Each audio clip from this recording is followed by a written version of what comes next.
What's up, OT Geniuses? Welcome to another video. I am wearing a very special shirt given to me by one of my students. It says she believed she could change the world, so she became a what? Pre-OT mentor. Thought it was a perfect shirt for this video. I'm excited to wear it. I'm excited to be making this video for you guys. So in order for me to begin, I have one request of you. Smash that like button. It's really the easiest thing you can do in order to advocate for the profession and share with others about the profession that you as a pre-OT or maybe even a current OT student watching this, the profession that you're trying to get into. Many people don't know about OT, and this is really a good way for people to just even know the type of education that you are getting. So spread it and start advocating for the profession that you claim you love and want to be a part of. Wait. My cat has a message for you guys. She wants to tell you guys that if you're already watching this video and you think that occupational therapy school may be hard because, you know, of your study habits and things of that nature, get the ebook, my ebook. It's called The 8 Genius Steps to Get into Occupational Therapy School. The link is in the description down below. She says thank you. All right. And we're going to continue on with the video now. All right. Say bye, Dolce. Bye.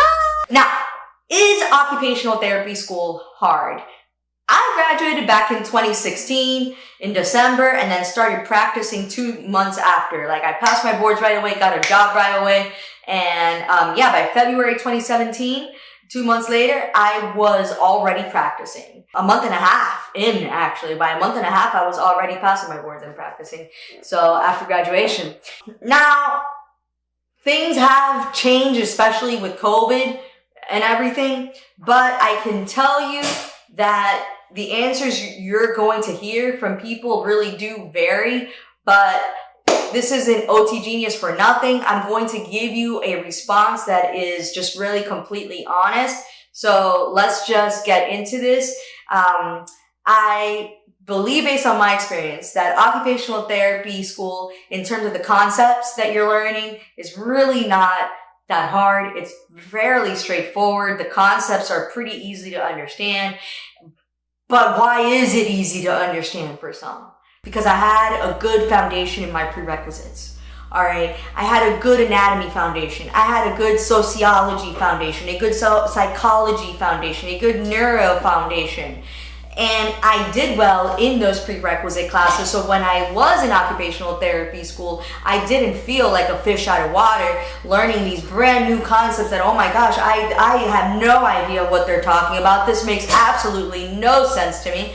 Of course, some of the things were new, but it was really about taking the things that I learned as a pre-OT and using that information in a different way that is applicable to occupational therapy practice. So really, if you want to know, is occupational therapy school hard, is you have to ask yourself the question, are you really truly understanding the information you are learning now as a pre-OT, or are you just memorizing the information that's being given to you in your classes? If you are memorizing the information versus really truly understanding it, occupational therapy school may be a little bit harder for you, and I can tell you that you're probably going to bring in study habits into occupational therapy school that are not the most conducive to your success as an occupational therapy student.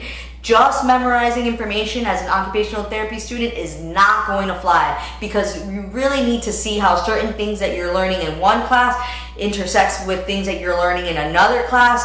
And really, that's very different than how you may have been used to studying as an undergrad. And let's just also be real. Universities, they do not teach you how to study efficiently for these tests. They just give you the information, they give you the lectures and the textbooks and the information that you really need in order to pass, but they don't tell you how can you retain the information better, how can you understand the information better. They just leave it on you to really make sure that you are understanding it. And so, are you asking yourself questions? Are you seeing the connections? Are you looking at different things around your environment and even seeing occupational therapy within that? You know, like as I now, as an occupational therapist walking through a parking lot, I'm looking and seeing it for ramps. I'm looking to see if how certain people are grabbing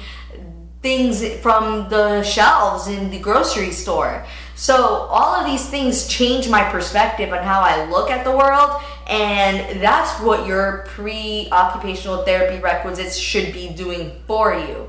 I know, for example, that when I was a pre-occupational therapy student, I used to work out, and I started to work out a lot more heavily, and the anatomy classes that I was taking and the kinesiology classes that I was taking helped me understand what I was doing in the gym a lot more. So as I was working out, all I could think about was, wait, what muscle am I working out? Is it an eccentric or, contraction happening in the bicep, but then what's happening in the tricep and things of that nature? Is it an isometric exercise? And what is all these different type of things that go on in the gym, right? And I just started to incorporate that, and that's what led to my success as a pre-OT and even as an OT student, was because I just wasn't memorizing things. I truly had an understanding of how the body moved, how the body functioned, and I was using those applications in everyday life. So when it came to the exams, yes, I still had to memorize certain things, but it was a lot easier for me to memorize certain things because of the understanding that I had. Now, I will share this story, right? Because I know that one of the reasons why students ask this is because they're thinking to themselves, okay, is it hard? Am I going to, is it so hard that I'm not going to understand things? Is it so hard that I'm going to burn out? As far as burning out goes, if you do not know how to pace out your studying throughout your academic career, chances are you may burn out, especially if you're cramming. Because here's the thing, I'm going to use this example of the gym that I was sharing, right? I usually, for cardio, love to do the treadmill, and I put it at a full incline. And I normally walk anywhere between 3.5 to 3.7 for 45 minutes to an hour, not stopping if I just feel like doing cardio only, right? And I just do that without stopping.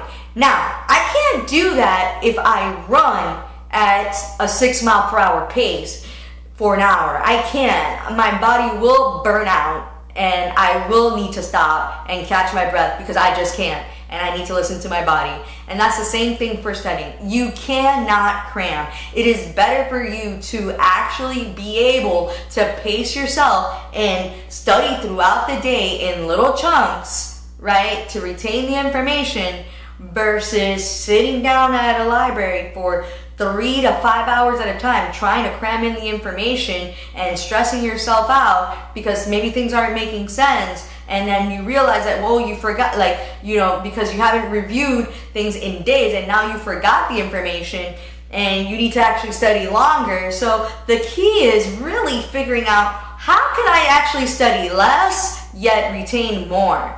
And if you ask yourself that question and you do the things that allow you to do that, then you're going to be fine and you won't burn out. I can tell you that really it is possible for you to space out the space repetition, right? If you do that, you'll be able to retain more in the long run, and that's what occupational therapy school is really all about. It's a little less so than understanding, a little bit less of memorization and a lot more of trying to understand the information and trying to see how what you're learning connects with other things that you're learning in your other classes and applies to the real world and into practice. And like that, you can take that information into your field work, into your field work in the future. So if you have that ability, then I think you're going to be fine in occupational therapy school. If you are already focusing on trying to understand information and you have a good solid foundation as a pre-OT because of those prerequisites and other classes that you've taken.